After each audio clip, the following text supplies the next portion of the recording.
వరంగల్ జిల్లా నర్సంపేటలో medical college నిర్మాణ పనులను ఎమ్మెల్యే దొంతి మాధవరెడ్డి పరిశీలించారు. పనులు వేగంగా పూర్తి చేయాలని కాంట్రాక్టర్లను ఆదేశించారు. శ్రావణ మాసంలో మంత్రులచే ప్రారంభించాలని medical college principal doctor Mohan Das కు సూచించారు.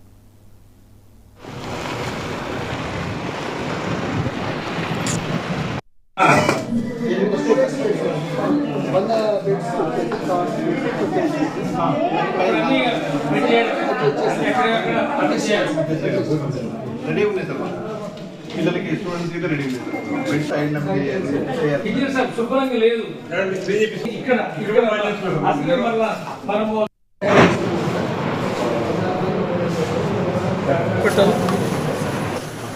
9వ తారీఖు నుండి 12వ తారీఖు లోపు ప్రారంభించాలని చెప్పి ప్రాథమికంగా నిర్ణయం చేసుకోవడం జరిగింది.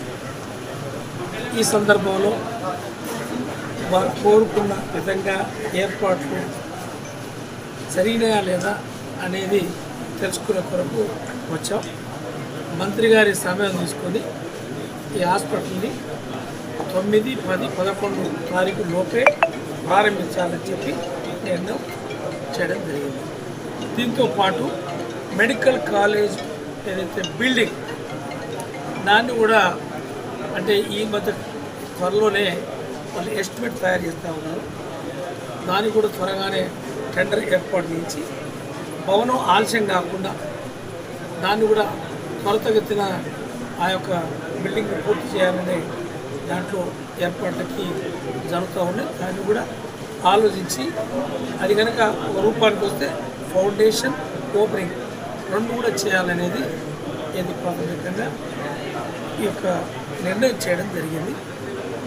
ఈ యొక్క సంవత్సరం ఈ విద్యా సంవత్సరం 100 మంది స్టూడెంట్స్కి కావాల్సిన ఒక హాస్పిటల్ ఒక కాలేజ్ అంటే పూర్తి స్థాయిలో సదుపాయం అందకపోవడంతో 50 మంది వరకే ఇది వాళ్ళు పర్మిషన్ ఇవ్వడం, దాని వరకే వీరు యొక్క ఏర్పాట్లన్నీ కూడా చేయడం. కాబట్టి ఈరోజు 2 వరంగల్లో మన దగ్గర మలుగు నర్సంపేట ఈ యొక్క కొత్త